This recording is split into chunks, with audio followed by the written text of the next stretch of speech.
Vamos a informar como todas las mañanas, solo comentar que se sigue con la vacunación a hospitales COVID, ya se está incluyendo a hospitales privados, a médicos, a enfermeras, a trabajadores de hospitales privados COVID. Vamos a presentar un video de cómo se está vacunando ya a estos médicos, enfermeras que están salvando vidas. También mañana vamos a dar la información sobre la vacunación de maestros en Campeche. Aprovecho para informar a todos los maestros de Campeche que estén pendientes porque mañana vamos a explicarles cómo se va a llevar a cabo la vacunación. También informar que ya ayer se distribuyeron todas las vacunas. Cumplió la Secretaría de la Defensa, la Secretaría de Marina con el plan de distribución de logística de las vacunas que se van a empezar a aplicar el día de hoy en centros de salud, en hospitales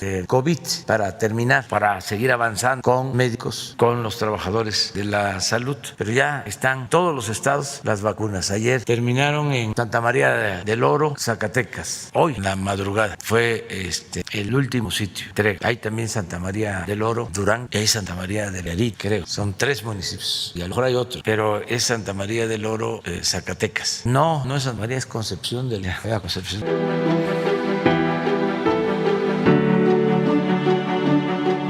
Encontramos aplicando la dosis contra el COVID al personal de la salud del sector privado. Me mandaron un correo ayer que tenía que entrar para registrarme en una página. Nos reunimos en el hospital, nos trasladamos desde allá, siempre cuidando las medidas higiénicas con distancia, y después nos recibieron aquí en el campo militar. Vamos pasando al personal a partir en grupos de 10 para acceder a este trámite. De manera ordenada pues nos formamos, después de eso pues ya nos pusieron la vacuna.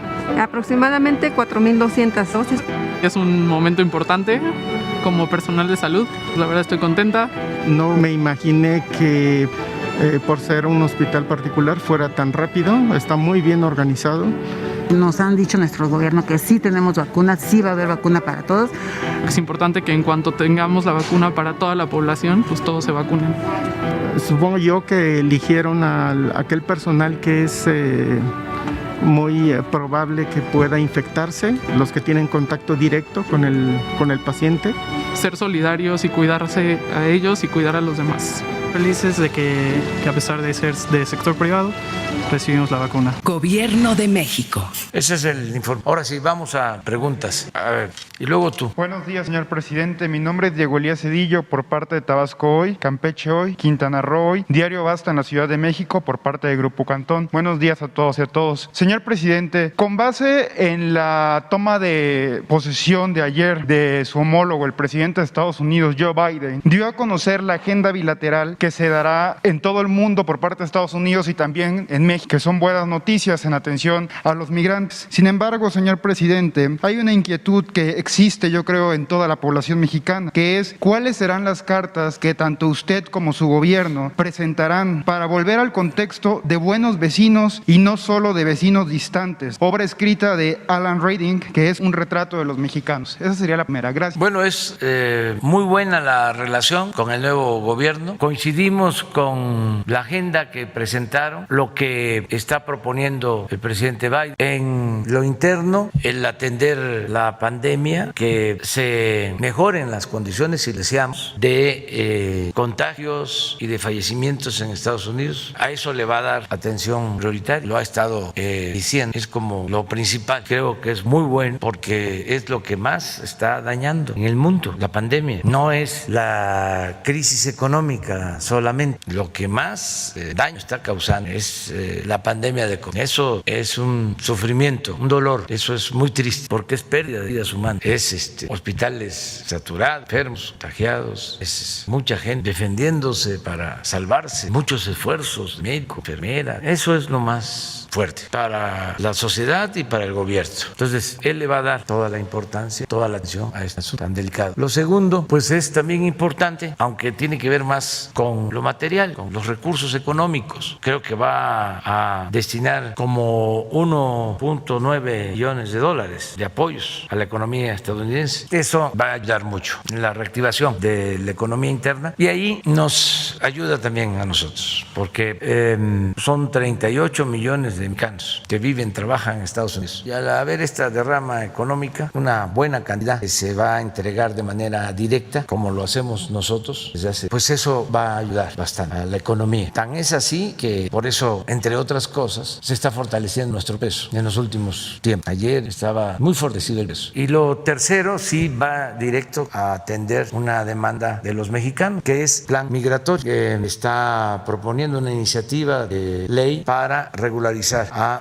residentes mexicanos y de otras nacionalidades que están viviendo en Estados Unidos. Dice que a partir del 1 de este año, que están allá a partir del 1 de enero, y van a dar facilidades para que haya esa regularización a mexicanos que pueden tener la doble nacionalidad. Eso es muy bueno. Entonces, no tenemos nosotros nada que objetar. Al contrario, coincidimos de que eso es lo que debe hacerse. Desde luego, desde la independencia que tiene el gobierno de Estados Unidos como país y como gobierno soberano. Pero sí lo vemos bien, muy bien. Y no hay ninguna amenaza contra de México, para dejarlo en claro. O sea que los que están apostando a que nos vamos a enfrentar al gobierno de Estados Unidos se van a quedar con las ganas para hablar en plata, porque siempre le apuestan, va a haber enfrentamientos.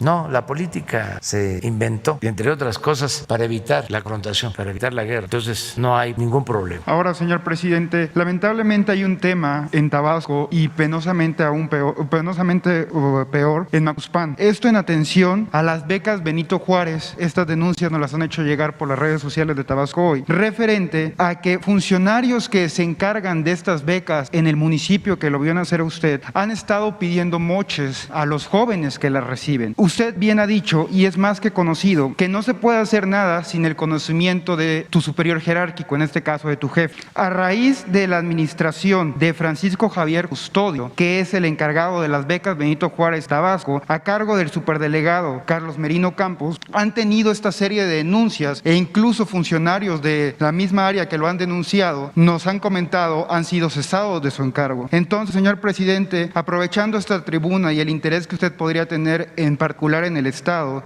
¿sería posible que el secretario Javier May, o en su defecto la secretaria de la Función Pública Irma Sandoval, que ya tiene conocimiento de esto, podría verificar este caso? Por favor, presidente, muchas gracias. Sí, desde luego. Todo lo que sea denunciado como una irregularidad, como un presunto acto de corrupción, tiene que ser investigado, y de demostrarse tiene que sancionarse, tiene que castigarse a los responsables. Cero corrupción, cero impunidad. Ya no es el tiempo de antes. Ya el gobierno no está hecho para robar. Ya que se vayan a otro lado los corruptos. Ya no hay ninguna posibilidad de tener impunidad. Que antes robaban y ni siquiera perdían su respetabilidad. Hasta se les ponía de ejemplo. Entonces ya no es así. Ahora el que roba se le demuestra de que es corrupto, queda estigmatizado, mal visto. Ya no se permite la corrupción. Ya no hay posibilidad para moches, sobornos, subvenciones, subsidios, chayotes, etcétera, etcétera, etcétera. Gracias, presidente. Lisbeth Álvarez Martínez, de Grupo Política y ZMG Noticias. Presidente, ¿saber cuántas niñas y niños han quedado en orfandad derivado del COVID? El año pasado se había dicho que les iban a entregar unas becas, saber si estas becas ya fueron entregadas y qué contemplan estas becas. Si no me equivoco,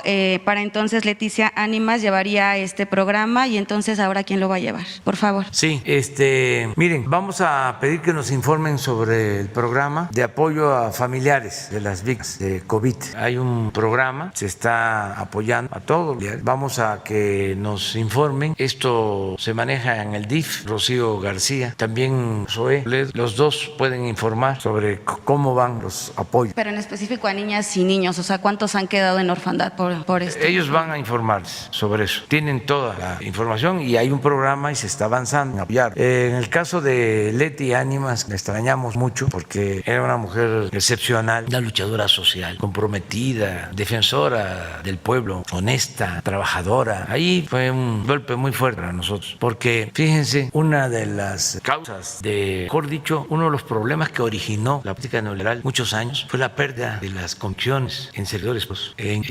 profesional. Se individualizó bastante la sociedad durante el periodo neoliberal. Hubo mucho aspiracionismo, es decir, yo me ocupo por mí, no me importa los demás. Entonces, en el caso de los funcionarios públicos, pues llegaban a los cargos a robar, a aprovechar la oportunidad para sacar beneficios beneficios personales. Es más, era el mal ejemplo que se daba desde arriba. Ya hemos hablado aquí de quienes estudiaron en escuelas públicas y van subiendo y luego terminan ya una vez que se meten a la política y llegan a vivir a residencia a Las Lomas y ya tienen departamentos en Nueva York. Ya cambiaron completamente. Pues ese modelo era el que predominaba, ese estilo de vida. Eso era lo que rifaba. Entonces, las convicciones, los principios, los ideales, el amor al prójimo, eso se quedó de lado durante el periodo neoliberal. Afortunadamente, como he dicho siempre y se puede constatar todos los días, hay una gran reserva de valores culturales, morales, espirituales en nuestro pueblo. No pudieron poner la corrupción como forma de vida por la cultura de nuestro pueblo, porque nosotros tenemos un pueblo que es heredero de una cultura de civilizaciones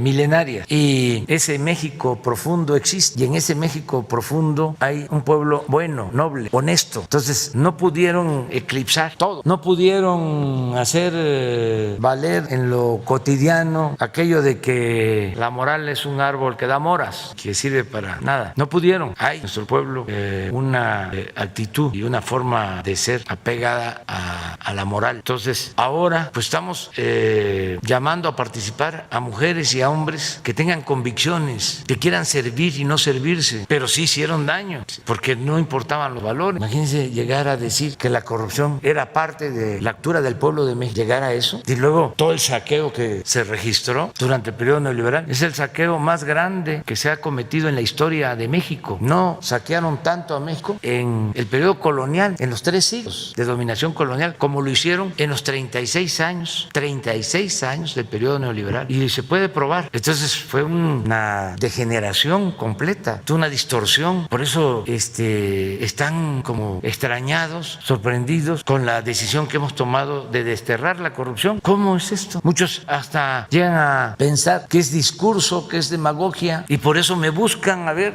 dónde están los negocios. Pues no van a encontrar nada. Si yo llevo décadas sin tener una tarjeta de crédito, nada. Ahora es porque me pagan y mi esposa cobra mi sueldo.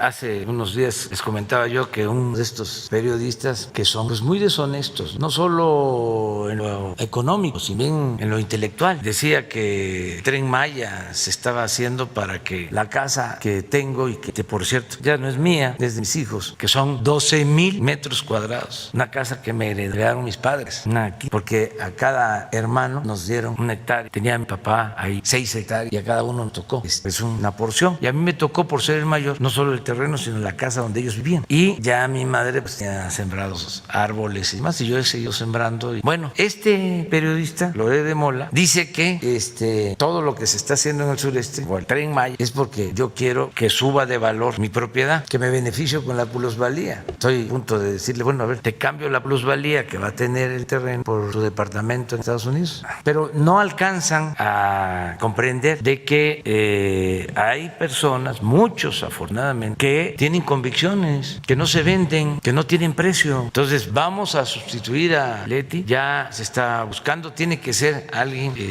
con las características de ella, que esté vinculado al pueblo, que le tenga amor al pueblo. Eso es lo que estamos buscando. Y aprovecho para decirle a los estudiantes que ha habido una demora en la entrega de las becas, pero se va a resolver ya pronto y se les va a dar también por adelantado. Informo que ya los adultos mayores este bimestre, ya desde el día 15, ya tienen sus recursos. No todos, de los 8 millones, como 5 millones ya tienen sus recursos. Los que reciben su apoyo a través del banco, ya esos recursos ya se dispersaron. 5 millones. Es un bimestre. Para el próximo sí se van a dar 2 bimestres, porque no se puede entregar recurso durante el periodo electoral. Entonces se van a adelantar 2 bimestres para adultos mayores, aprovechando esto. Niñas, niños con discapacidad, que son 1 millón, ya este primer bimestre, la mitad, los que tienen tarjeta bancaria, ya están recibiendo. En este trimestre se van a dispersar también los fondos para campesinos, que se les entrega un apoyo para la siembra del programa Producción para el Bienestar, lo que era el Procampo antes, que también ya se amplió a cañeros, a productores de café y a otros productores. Eso sí, ahora porque es la temporada de siembra, empieza el año, van a sembrar milpas y a sembrar lo básico, maíz y frijol. Presidente, y bueno, ya por último, saber si este programa comunitario pues Ponte Pila, que son maestros que van colonia por colonia a hacer deporte con los vecinos, a ver si se podría llevar a nivel nacional y bueno, nada más a ver si cuando reanuda su gira por la Ciudad de México, que la canceló el año pasado. Gracias. Sí, sí, vamos a seguir usando todas las actividades deportivas, vamos a ver cómo funciona ese programa, lo vemos, ¿no? Acerca de la gira por la Ciudad de México, me ha estado invitando la jefe de gobierno, tengo mucho interés en recorrer las demarcaciones de la ciudad, yo le tengo mucho cariño a la gente de la Ciudad de México, bueno, a todo el pueblo y de manera muy especial a los capitalinos. Conmigo se han portado más que bien, imagínense, me permitieron que yo gobernara, siendo tabasqueño, me permitieron que yo gobernara la capital, me apoyaron, gané una elección difícil, porque fue cuando se creó aquella ola, ¿recuerdan? 2000, que ahí venía el cambio, y esa ola fue fuerte, que la gente estaba entusiasmada, pensando de en efecto iba a haber un cambio, entonces por poco y nos lleva esa ola, gané creo que por 3 puntos, si se hubiesen demorado más las elecciones, a lo mejor no hubiese ganado, pero la gente de la ciudad me apoyó, ganó el candidato del PAN, Fox, sacó más votos que yo, aquí yo saqué votos, gané, pero en segundo lugar la ciudad, pero me apoyaron y luego me rescataron cuando querían desaforar el pueblo, la Ciudad de México me sacó flot cuando el desafuero y luego que participé de nuevo como candidato a la presidencia, aquí votaron por mí en el 2006, en el 2012 y ya el 18 pues ni hablamos, ¿no? Entonces muy solidaria la gente, y sí quiero acompañar a Claudia, nada más estamos esperando que baje lo de los contagios, estoy informado y no solo eso, estoy apoyando a la jefa de gobierno, ella está haciendo una muy buena labor la ciudad, ahora con la pandemia están inaugurando nuevos hospitales, ampliando hospitales, acaban de terminar uno en Topilejo, querían que yo los acompañara a inaugurar, pero por la pandemia mejor que se abra, que se tengan las camas, médicos, especialistas que se están consiguiendo, pero eso es una construcción del gobierno de la ciudad, es una obra del gobierno de la ciudad, impulsada por la jefa de gobierno, Claudia Topilejo. También ya está funcionando al 100 el nuevo hospital de Tláhuac, Liste, de 300 camas. Así están también a punto de abrir un hospital que había quedado inconcluso, Gustavo Amadero. En fin, estoy pendiente.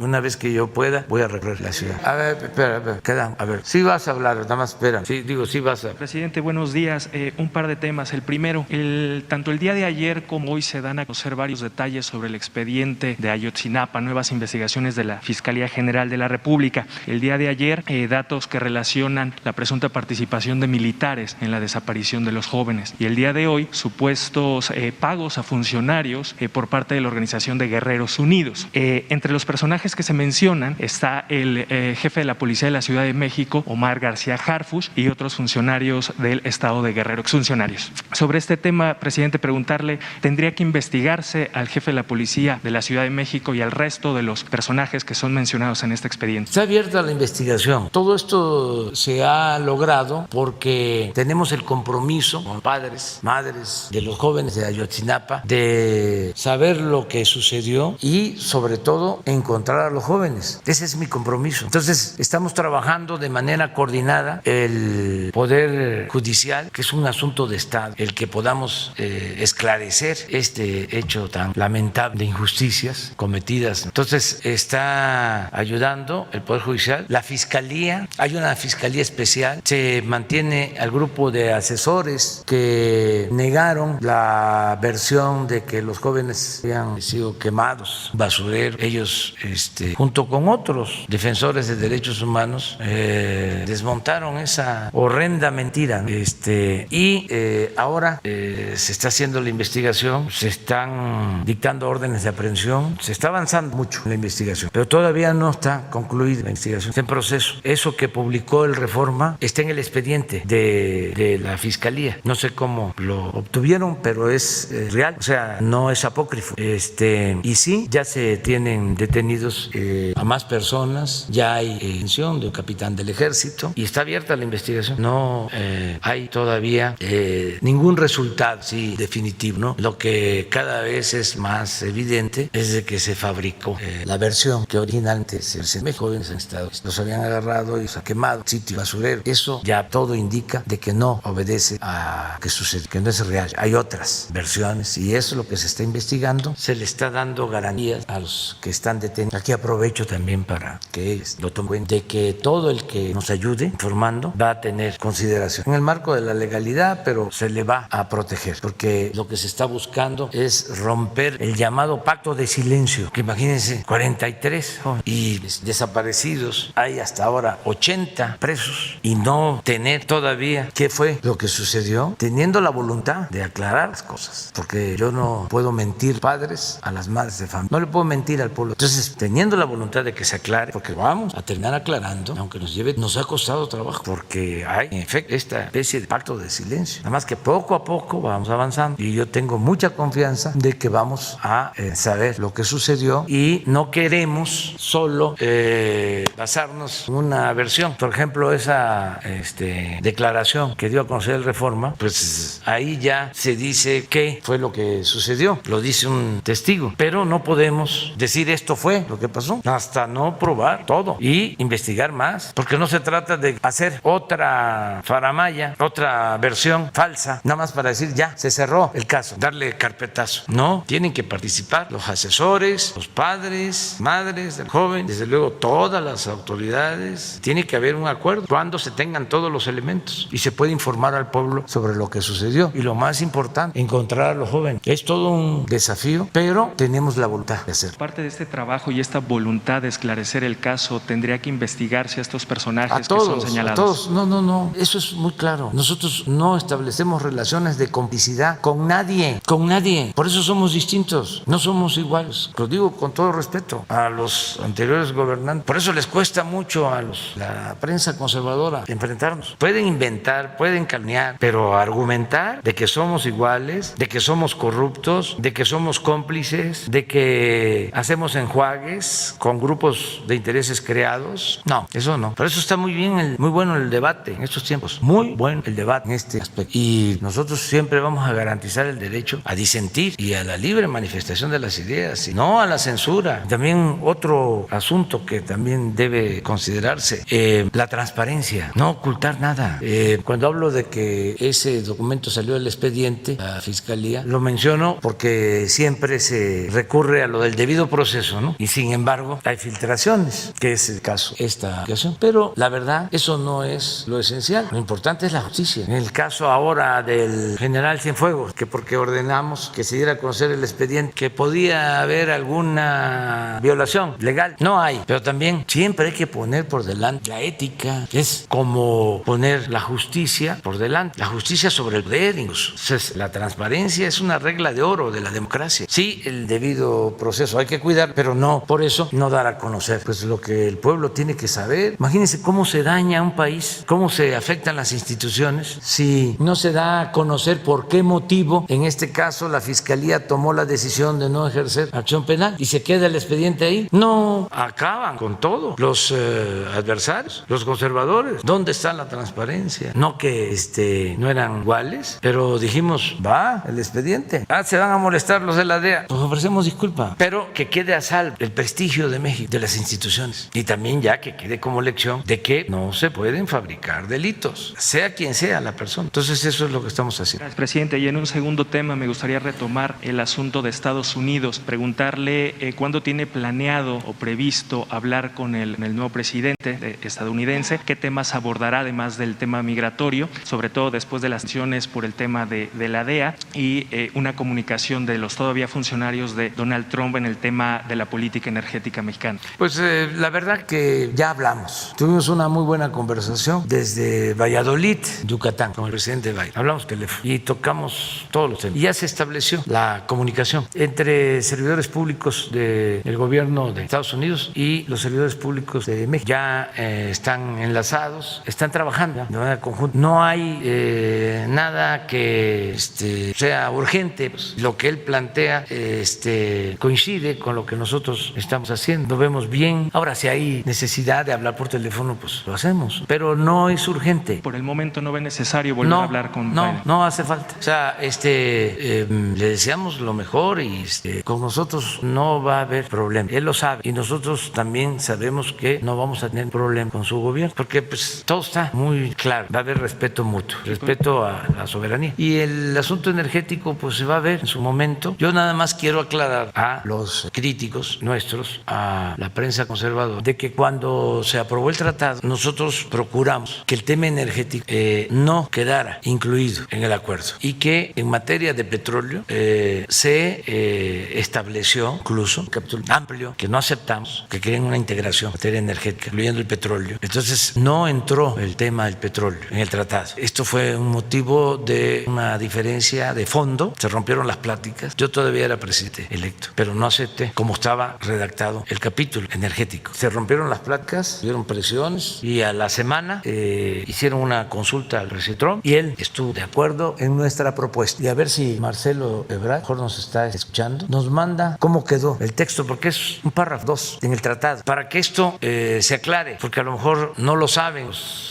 expertos o especialistas, o comentaristas o articulistas. Entonces se cuidó eso. Es más, nosotros no íbamos a aceptar el tratado si quedaba el capítulo como originalmente estaba acordado. No lo íbamos a aceptar. Por eso se puso tenso. Pero van a ver lo que quedó. Ellos se quejan fundamentalmente de un aparente bloqueo a las inversiones para energías limpias. No, es que se debe de entender de que en el periodo neoliberal no les importó a los gobernantes defender a las empresas públicas, a las empresas de la nación. Parecían gerentes los presidentes, nada más atendiendo los asuntos particulares y no atendían los asuntos públicos. Lo que tiene que ver con el pueblo de México era atender a grupos. Es una política facciosa de apoyar a una minoría, apoyar empresas. Ahora es distinto. Por eso nuestra defensa de Pemex y nuestra defensa de la Comisión Federal de Electricidad. Y les extraña que nosotros estemos protegiendo a Pemex y protegiendo a la Comisión Federal de Electricidad. Es nuestra función. Además, si yo no protejo a la Comisión Federal de Electricidad y sigue la misma política privatizadora en la industria eléctrica, ¿cómo voy a garantizar que no aumente el precio de la luz? ¿Cómo lo garantizo? Si a estas empresas, aunque se disfracen de ambientalistas, lo que les interesa es el lucro, los billullos. Entonces yo tengo que defender a la Comisión Federal de Electricidad. Se acaba la Comisión Federal de Electricidad y quedamos en estado de indefensión los mexicanos. ¿Y qué? Ya no tuvieron ellos tiempo suficiente para demostrar que era mejor la política privatizadora. ¿Qué sucedió en todo el tiempo en que ellos manejaron al gobierno, que eran los dueños de México? ¿Qué sucedió con el precio de la luz? ¿Bajó? ¿Se benefició la gente? ¿Se beneficiaron los consumidores? Lo mismo en el caso del petróleo. ¿Qué? ¿Bajaron los precios de las gasolinas? ¿Se benefició a los mexicanos? ¿Y quieren más todavía? Pues que me digan nada más de qué quieren su nieve. Por último, presidente, a reserva de que pudiera pasar lo del tratado. A ver, porque esto no se presta. A lo mejor no lo saben. Capítulo 8. Reconocimiento del dominio directo y la propiedad inalienable e imprescriptible de los Estados Unidos mexicanos de los hidrocarburos. Así quedó. Reconocimiento del dominio directo y la propiedad inalienable e imprescriptible de los Estados Unidos mexicanos de los hidrocarburos. Según lo dispone este tratado, las partes confirman su pleno respeto a la soberanía y su derecho soberano a regular con respecto a asuntos abordados en este capítulo de conformidad con sus respectivas constituciones y derecho interno en pleno ejercicio de sus procesos democráticos. En el caso de México, y sin perjuicio de sus derechos y remedios disponibles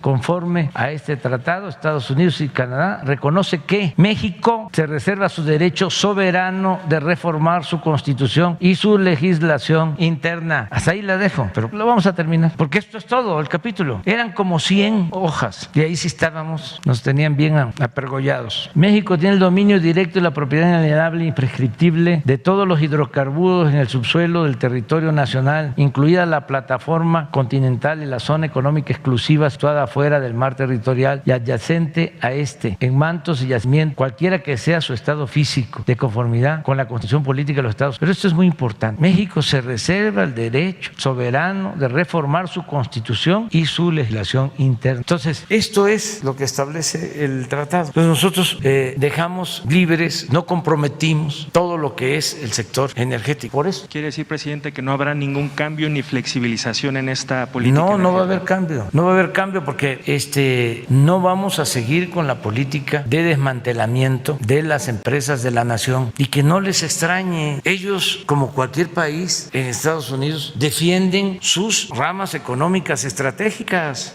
Ahora, el presidente Biden, ayer, ¿qué decidió? Cancelar un oleoducto Alaska. Ayer, no sé por qué razón, pero debe ser por cuestiones ambientales o por no convenir así a Estados Unidos. Fue de las primeras medidas que se tomó. A ver, ¿por qué no nos manda, Marcel, las decisiones más puntuales en esta materia, a lo que estoy ahora refiriéndome? Todo esto ayuda mucho para que quienes nos están viendo, quienes escuchan, pues tengan todos los elementos, y por eso no debe de haber ninguna preocupación, porque todo está escrito, pactado, acordado. No era aprobar cualquier tratado, era aprobar lo que no nos perjudicara. Y tuvimos muchas presión cuando se negoció este tema, muchas más. Les comento, una semana se rompieron las pláticas y se argumentó que si se daba a conocer de que estaban rotas las pláticas por esto, se iba a generar una crisis financiera. O sea, todo esto también como amenaza para que cediéramos y aceptáramos lo que ya estaba esto, que un día lo voy a dar a conocer, cómo estaba originalmente este capítulo. Miren lo que quedó, una cuartilla, pero ahora no conviene, pues, o sea, ya,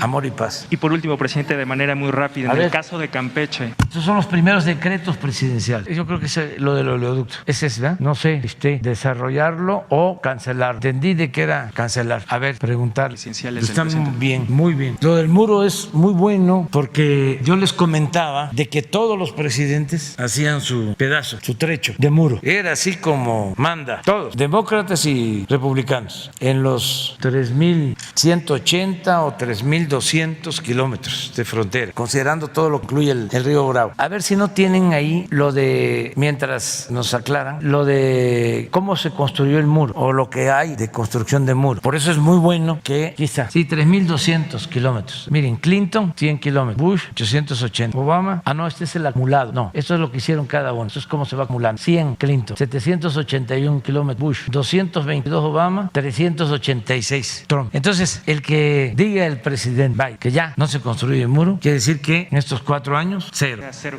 este periodo. Sí, porque él lo está asegurando, es su compromiso, yo lo celebro. Pero esto estoy seguro que no se sabía, que muchos mexicanos no sabían. Y aquí volvemos a la importancia que tiene garantizar el derecho a la información, porque ni modo que los medios convencionales informaran sobre esto. ¿Cuál era la idea que existía? Bueno, pues que todo lo relacionado con el muro era Trump. Sabían que, claro, aquí son 2 periodos con Bush, pero también. Entonces, lo mejor es reconocer lo bueno de quien esté en la presidencia de Estados Unidos y reconocer lo que es bueno para México, para nosotros, y no meternos, no debemos, además nos los prohíbe la Constitución, en asuntos internos de otros países. Es sabio lo de la no intervención y la autodeterminación de los pueblos. Esto viene de la frase célebre del presidente Juárez: entre las naciones como entre los individuos, el respeto al derecho ajeno es la paz. Entonces, si nos metemos a tomar partido en otros países, pues van a querer también, o vamos a dar motivo para que decidan en México lo que nos corresponde solo a nosotros, a los mexicanos, como país independiente, como país soberano. Entonces, eso es un poco la explicación. Es revocarlo. Es una decisión del presidente. Digo, a partir de un decreto. Bueno, este es otro tema que es también muy favorable al Acuerdo de París para las emisiones de contaminantes, control. Nosotros estamos inscritos en esa política medioambiental. Sí, son 2, pero sí está incluido. Por último, presidente, rápidamente, sobre el tema de Campeche. Entonces, ¿está confirmada la vacunación de 20,000 maestros este fin de semana y la entrada a clases presenciales a partir de febrero en esta entidad? Es importante, mañana vamos a hablar de esto, pero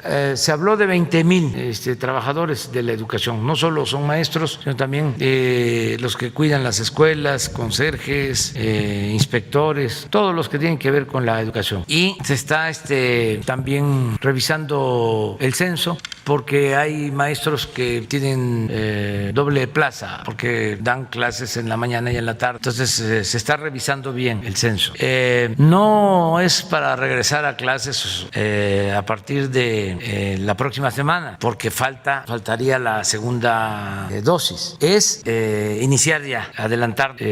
Campeche está en verde. Me informaron, no sé si va a ser así, que ya pasa a amarillo ahora ahora con la nueva evaluación. De todas maneras, como han estado mucho tiempo en verde y apenas entran en amarillo, pues vamos a vacunar a los maestros. Entonces, a los 21 días, que es plazo mínimo, puede aguantar más tiempo. Ya Pfizer con la Organización Mundial de la Salud están llegando a un acuerdo para ampliar, o sea, que se puede sostener la efectividad de la vacuna más tiempo, más de 21 días. En eso están. Entonces, se aplica la vacuna este fin de semana y tendremos que esperar hasta el segundo, hasta la segunda aplicación. Y ahí sí ya empezaríamos a las clases. Pero es adelantarnos, es ir avanzando en eso, porque sí necesitamos regresar a las clases presenciales. Y es un acuerdo con maestros. Ellos están ayudando, la mayoría de los maestros están pendientes, alumnos, pero pues ya queremos que sea normal, presencial. Por eso empezamos en Campeche. Pero mañana vamos a informar bien sobre todo el plan de vacunación, en donde que habíamos hablado de las escuelas, pero hay como 1,500 escuelas en Campeche, porque no solo de organización completa, hay multigrado, comunidades muy pequeñas. Entonces vamos a buscar que los centros de vacunación estén lo más cerca posible, pero que no sean los 1,500, porque sí se complica la logística, ¿no? Para los brigadistas que van a vacunar, pero eso ya estamos resueltos. A ver, allá, compañero. ¿Sí? Gracias, presidente. Buenos días a la gente que lo escucha dentro y fuera de territorio nacional. Soy Marco Antonio Olvera de la revista Énfasis y del canal de YouTube Marco Olvera Oficial. Presidente, el tema del bono colocado por su gobierno en los mercados de Taiwán y Luxemburgo.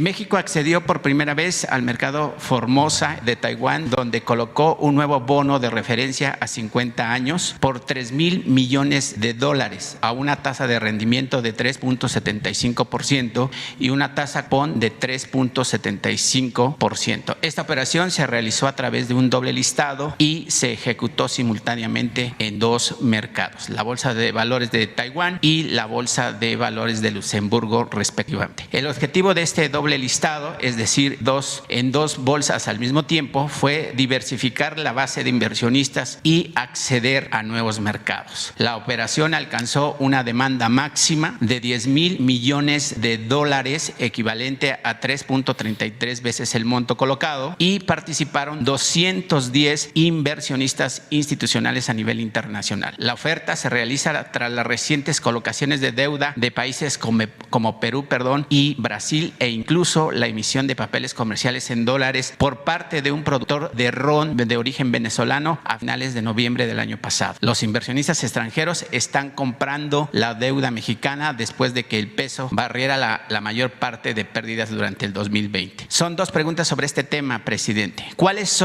serían los beneficios a mediano y largo plazo que obtendrá México, nuestro país, ahora que accedió por primera vez al mercado Formosa de Taiwán para colocar un bono a 50 años? En 50 años ya no vamos a estar nadie de los que estamos aquí, y que alcanzó una demanda máxima de $10,000 millones, o sea, 3 veces al monto colocado. Y en ese sentido, si usted considera como presidente de la República, si hay apetito de los inversionistas extranjeros para comprar la deuda mexicana y qué ganaría México. Y le tengo dos preguntas más, por favor. Sí, mire, México está en una situación muy cómoda en cuanto al manejo de sus finanzas. Ayer se dio a conocer que el Banco de México tiene récord en reservas, 290,000, un poco más, millones de dólares en reservas. Son récord las reservas del banco.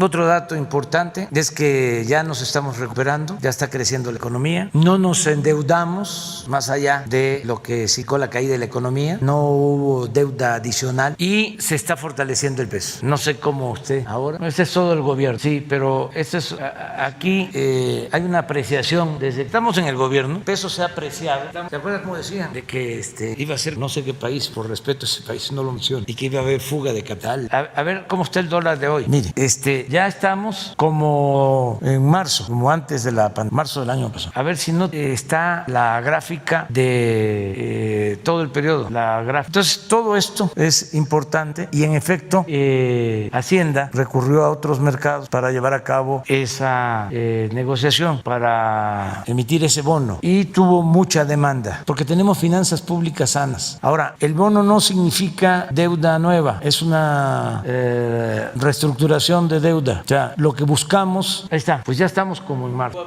peso por dólar a 9.58. Entonces, sí vamos. Pero regresando a lo del bono, lo que buscamos es pagar menos intereses, porque porque se pagan bajos intereses en el mundo, están bajas las tasas. Entonces, la deuda soberana, lo que tiene que ver con respaldo de Hacienda, la tasa está pues a menos de 4. No sucede lo mismo con la tasa de Pemex o la tasa de la Comisión Federal de Electricidad o de otras empresas públicas y privadas. Entonces, hay mucha confianza en México en la actualidad. De todas maneras, no vamos a endeudar y yo espero que lo que creció la deuda en términos cuantitativos y con relación al Producto Interno Bruto se disminuya. Nosotros bajamos la deuda pública en el primer año de cómo la encontramos. En el 19 la bajamos, pero en el 20, por la caída de la economía, se cae el Producto Interno Bruto y la deuda aumenta con relación al producto. Pero veremos que con el crecimiento ya se resuelve. Muchos optaron con la crisis de la pandemia y con la crisis económica por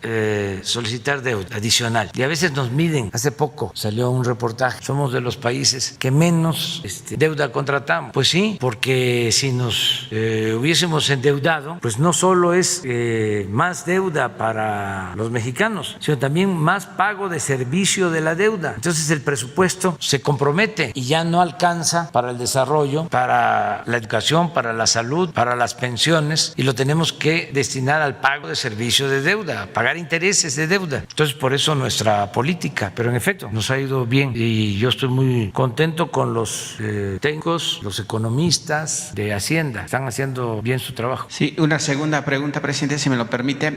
El pasado 15 de septiembre fue destituida Mariana Brígida Morán Cabrera de la subdelegación administrativa en Querétaro del ISSSTE. En su lugar se nombró al señor Marcos Chávez Narváez, quien se desempeñó como subdirector de Recursos Humanos en la subdirección de dicha Secretaría de Salud en el estado de Guerrero. Y cuenta con una carpeta de investigación por omisiones en sus actividades, o sea, se le acusa de destinar recursos del Programa de Inclusión Social 2015 a personal eventual que no acreditó el puesto ni profesión, así como el pago a personas que no le formalizaron el contrato con la institución, causando un daño mayor a 20 millones de pesos. Presidente, ¿cómo se logran colar, por así decirlo, estos personajes que tienen expedientes negros y que están al frente ahora de una institución como es el ISSSTE allá en Querétaro? En ese sentido, presidente, sin dejar a Querétaro, también existen denuncias desde hace varios años por parte de los trabajadores del instituto que se quejan de la asignación discrecional de plazas de médicos, enfermeras, paramédicos y choferes de ambulancias, quienes denuncian que las bases se otorgan a familiares y amigos de los responsables administrativos o bien a los líderes sindicales sin considerar la antigüedad y las capacidades de los trabajadores que llevan hasta 5 años cubriendo interinatos en diferentes áreas de unidades médicas familiares y hospitales del ISSSTE en ese estado. ¿Qué les dice a esos trabajadores, presidente, para que el director del ISSSTE, Luis Antonio Ramírez Pineda, pues para él no pasa nada, todo está bien y usted prometió combatir la corrupción en todos los niveles de su gobierno? Y continuando con el ISSSTE, en mayo de 2019 se publicó la reforma laboral impulsada por su gobierno, donde se protege al trabajador y se le declara el derecho a una libre sindicación. Sin embargo, se siguen violentando lo que por derecho le corresponde al Sindicato Nacional Auténtico y Democrático de los Trabajadores del ISSSTE y a sus agremiados. Esos trabajadores se atrevieron ya a desafiar al viejo régimen de corrupción de los años del PRI y el PAN y ahora ya están en 20 estados de la República Mexicana. En ese sentido, presidente, y pese a que su gobierno sigue combatiendo la corrupción, el director del ISSSTE, Luis Antonio Ramírez Pineda, quien por cierto es hijo de Eladio Ramírez, es gobernador de Oaxaca y expriista, continúa violentando lo que por derecho le corresponde al sindicato mencionado y a sus más de 3,500 trabajadores, pese a que usted nombró al general de división Jean Pedro Lumán Iturburu para ocupar el cargo de director normativo de administración del ISSSTE. Pese a ello, la violación a los derechos laborales de esos trabajadores del mencionado sindicato siguen ocurriendo, como cuando estaba el doctor Pedro Centeno Santaella, no los dejan trabajar, al igual que el director normativo de salud, doctor Ramiro López, y que pese a que la Secretaría de la Función Pública, por conducto del órgano interno del control del ISSSTE, tienen denuncias de varios estados de la República, pero aún así no hay avance. ¿Qué responde, presidente, presidente, porque Luis Antonio Ramírez Pineda sigue trabajando a la vieja usanza priista, como su padre, el exgobernador Eladio Ramírez. Bueno, miren, son dos cosas. Una, estas diferencias que existen, yo respeto tu opinión y la opinión de los trabajadores que a través tuyo presentan esta denuncia, pero no comparto que el director del ISSSTE sea un agente ineficiente o que sea deshonesto. Luis Antonio Ramírez es un buen servidor público. Te diría más, no tengo mala opinión de su papá, aun cuando fue líder de la CNC, PRI, gobernador de Oaxaca, no tengo mala opinión. Y le tengo confianza a Luis Antonio. Sin embargo, cualquier hecho de corrupción que se muestre, que se pruebe, tiene que ser investigado, castigado y merecedor de un castigo el responsable. Entonces, por lo que estás diciendo aquí, ellos van a atender tu planteamiento. Lo que quiero decirle que a todos los trabajadores, no solo del sector salud, que acabo de estar en Guerrero, y muchos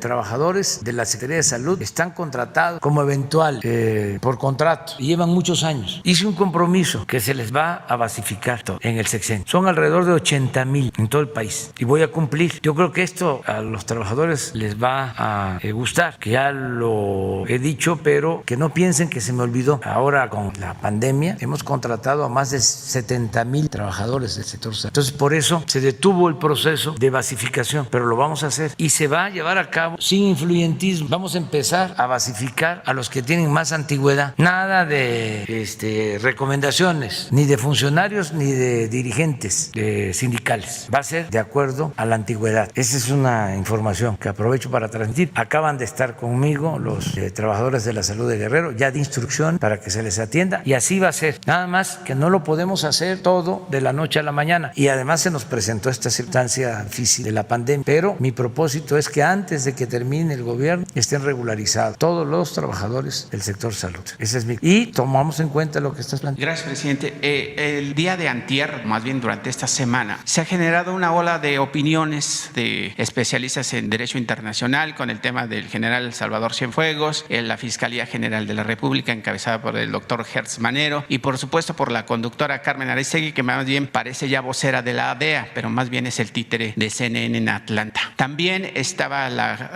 por supuesto la escritora reconocida Elena Poniatowska, donde decía que prácticamente las mañaneras ya era como un chole para los mexicanos. Presidente, usted prácticamente en estos días ha debutado también como conductor de noticieros porque hace enlaces con sus diferentes secretarios de Estado y lo hace muy bien. ¿A usted le hubiera gustado ser reportero en lugar de ser presidente de la República? ¿Y qué opinión le merece que este noble trabajo que hacemos los reporteros en la calle, las aldeas y donde las banquetas son más cortas en la provincia, no tan anchas como en las ciudades? Bueno, dos cosas. Primero, mandarle un abrazo a Elenita, que la quiero mucho. Eso es todo. Lo segundo, yo admiro a los periodistas. Es un oficio muy noble que requiere abnegación y principios ideales. No se pudo haber hecho la Revolución Mexicana sin los periodistas. Antes, cualquier movimiento de transformación se hacía acompañar de una imprenta. Un revolucionario era al mismo tiempo periodista. Entonces, son profesionales admirables. Es una actividad de primer orden, la del periodismo. A mí me hubiese gustado, desde luego, ejercer el periodismo, como me gusta la historia, como me gusta el béisbol. Hay dos casos así importantes que me hacen recordar también mi vida. Padura se llama Leonardo Padura, un escritor espléndido, de los mejores escritores del mundo. Empezó jugando béisbol, quería ser beisbolista profesional y ahora es un gran, incluso después de haber jugado béisbol, fue cronista deportivo. Tiene un libro sobre béisbol en la época inicial de la Revolución Cubana, de los beisbolistas que decidieron quedarse ahí cuando les ofrecían llevarse los equipos grandes, porque vaya que hay madera, y ellos decidieron quedarse, y él hace un libro, una crónica de todos ellos, los mejores pitchers, los mejores catchers, los mejores bateadores, y lo hace, no sé, hace 20, 30 años. años, más tiempo. Y me llegó el libro, pero todavía no era, desde luego, el escritor que es ahora. Ahora, repito, es un gran escritor, porque hay buenos escritores y hay grandes escritores. Padura es un gran escritor. Ese libro sobre el hombre que amaba a los perros, sobre la vida, el asesinato de Trotsky, es una obra, la literatura, de la historia novelada. Tiene otros grandes obras, pero empezó así, jugando béisbol. ¿Saben quién otro? Sí. ¿Y saben quién otro? Bueno, a Hemingway le gustaba mucho el béisbol, pero practicaba así. Estamos hablando de los que querían ser profesionales de béisbol. El otro es el de Calle 13, René, es la segunda base. y terminó pues como buen intérprete, ¿no? En su género, me gusta Calle 13. Entonces, dice, a ver, ¿qué te hubiese gustado? A mí me hubiese gustado también béisbol. Nada más que jugaba yo béisbol, no era yo maleta, pero tenía yo que quedar en la escuela y decidí por la escuela y ya fui abandonando de vez en cuando. Pero el periodismo sí es un oficio muy humano, que llena de satisfacción. El periodismo de investigación y también el análisis periodístico, la época de los mejores periodistas, la época de la Reforma, de la Restaurada, no era periodismo informativo, era periodismo de análisis. Los periodistas eran editorialistas. Zarco era eso, era periodista de análisis. No había en ese entonces periodismo informativo. Eso surge más que nada durante el Porfiriato, a partir del Imparcial, de ese periódico que fue moderno, ¿no? En aquella época llegó a tirar hasta 120,000 ejemplares diarios, cuando en el país habían 14, 15 millones de habitantes. 125,000 ejemplares diarios tiraba el Imparcial. ¿Qué periódico hoy tira 125,000 ejemplares diarios? ¿Cómo? Bueno. Presidente, por último, aquí afuera de Palacio Nacional, con el tema de la pandemia del COVID-19, pues México necesita médicos, enfermeras y todos los personajes implicados en la recuperación de la salud. Aquí afuera de Palacio Nacional anda un médico que le voy a exponer lo que está bien, porque usted dice que el gobierno debe de contratar a médicos y que se le debe de dar acceso a la gente especializada en esa materia. Su nombre es Israel Chávez Márquez, es egresado de la Universidad Autónoma de Baja California de la Facultad de Medicina Campus Mexicali, mérito académico 2017. Su cédula profesional es 11 64 49 336. Realizó el examen nacional de residencias médicas ENARM en la ciudad de Guadalajara, Jalisco, en noviembre de 2020, quedando en el lugar 206 de 899 personas que hicieron el examen para la especialidad de traumatología y ortopedia. El 28 de noviembre del año pasado, el IMSS, a través de la Comisión Interinstitucional para la Formación de Recursos Humanos para la Salud, publicó en la página de internet el número de plazas para médicos seleccionados, en donde ofertó 318 plazas. Se registró para el curso de las 318 plazas ofertadas por el IMSS y el 16 de diciembre del año pasado, al 31 de diciembre del mismo año, a través de su página de Educación Salud, publicó los resultados del proceso de selección, donde no quedó seleccionado. El pasado 12 de enero fue a las instalaciones del Centro Médico Nacional Siglo XXI para hablar con los titulares del área de educación en salud. Le comentaron que no lo podían recibir, y cuando dijo que era un médico trabajador del IMSS y que acudió desde Baja California, lo refirieron con Jafet Méndez, coordinador, quien lo atendió para decirle que la selección se había hecho mediante un algoritmo de computadora y que los puntuajes adicionales mencionados en la convocatoria no fueron tomados en cuenta. De hecho, comentó que ni siquiera hubo revisión de expedientes por el personal del IMSS y la Coordinación de Educación de Salud del mismo instituto. La titular es la doctora Carolina del Carmen Ortega Franco. En la División de Programas Educativos está la doctora Norma Claudia Nocoechea Silva. Presidente, ¿cómo rechazar a estos no se le rechazó. Médicos? No se le rechazó, estoy seguro. Es que eso ya se resolvió, ya no es el tiempo de antes. Ahora el examen fue revisado por una comisión de gente honesta, de médicos de mucho prestigio, incluso estuvo bajo resguardo de médicos militares. Se cuidó muchísimo todo el proceso de ingreso. De todas maneras, se le va a atender, pero estoy seguro de que no hay ninguna irregularidad. No hay ninguna irregularidad, presidente. Quizá habrá que revisarlo, porque puede ser que sí, puede ser que no. Pero aquí mi pregunta es si México está carente de médicos en una pandemia, claro, y no aceptar el trabajo de estas personas, de lo que estamos carentes desapareciendo, claro, no es posible que se haga eso. Bueno, tiene opciones. Nosotros estamos ampliando al doble la capacidad para que se formen especialistas, al doble de lo que había anteriormente. A ver, no tenemos los médicos ni tenemos los especialistas que requiere el país. Eso se le debe a los neoliberales, porque nada de que ellos no tienen que ver con esto. Quienes trabajaron en el periodo neoliberal y los intelectuales orgánicos que protegieron a la política neoliberal, los periodistas, los medios de comunicación que defendieron ese modelo son responsables de que México no tenga los medios, no tenga los especialistas que requiere ahora con la pandemia, porque apostaron a la privatización de la educación. Es de los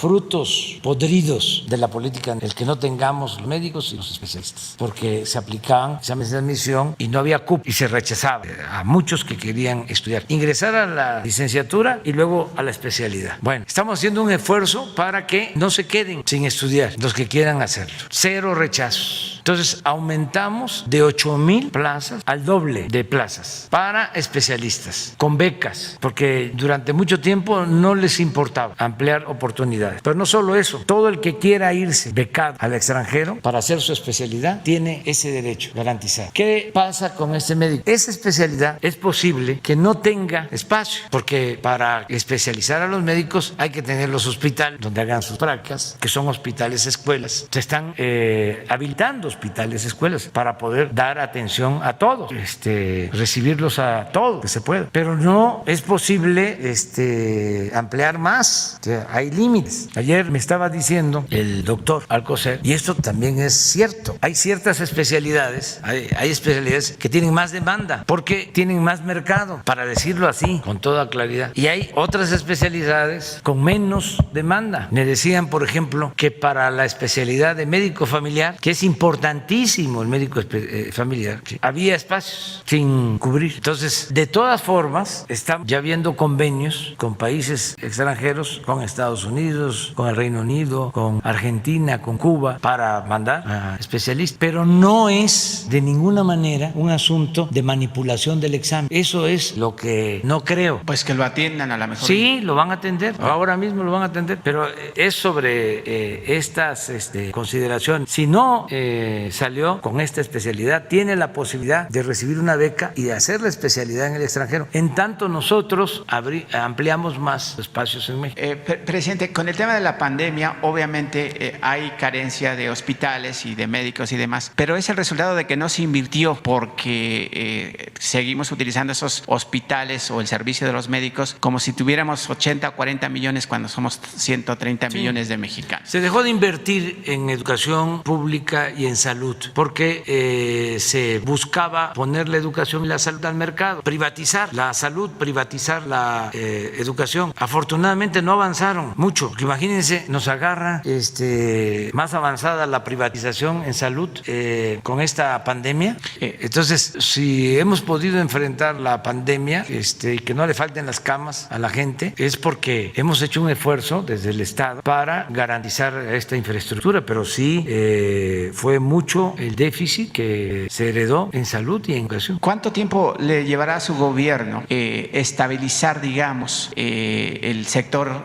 salud, luego de que la pandemia le puso un stock, no solamente a México, sino al mundo entero, para amortiguar y ofrecer los servicios, por lo menos básicos, que tiene acceso la población? Y muchas gracias. La pandemia nos ayuda también, tiene otras aportaciones. Por lo general, todo es dolor y tristeza, sobre todo, ya dije, la pérdida de vidas. Pero hay cuestiones que han sido favorables. Por ejemplo, hemos tenido que rehabilitar hospitales, terminar hospitales que habían quedado inconclusos y hacerlos en poco tiempo y equiparlos. Entonces, pasando la pandemia, ya con la vacuna, pues vamos a la rehabilitación de todo el sistema de salud pública. Ya estamos garantizando que la atención médica sea gratuita. Por ejemplo, todos los institutos de salud que son de primera, ya no hay cuota, o no debe de haber. En cardiología, en nutrición, cancerología, ya no hay cuota, es gratuito. Eso es ya producto de la nueva concepción y además del cumplimiento con la Constitución, que establece el derecho del pueblo a la salud y de manera gratuita, universal y gratuita. Entonces, pasando lo de la pandemia, vamos a fortalecer el sistema de salud, que es indispensable. Entonces, sí nos va a dar tiempo antes de que termine el gobierno de dejar un buen sistema de salud. Bueno, ya nos vamos. Ahora fueron puras preguntas. Mañana fueron puras preguntas y respuestas. Ya mañana. Eso sí me importa mucho. Sí, eso sí me importa. Gracias, presidente. Demián Duarte, del canal Sonora Power, Lobos FM, Política y Rock and Roll Radio. Estamos preocupados, evidentemente, por la salud de la compañera Sandy Aguilera de Larsa Comunicaciones. Bueno, por la situación que padeció. Al parecer fue un atentado en su contra. Ella está hospitalizada, está grave, incluso pues sabemos que está en terapia intensiva y que está, recibiendo pues donadores de sangre. Señor presidente, usted habla de que el periodismo es una profesión que requiere abnegación, también requiere un grado fuerte de valentía y de determinación.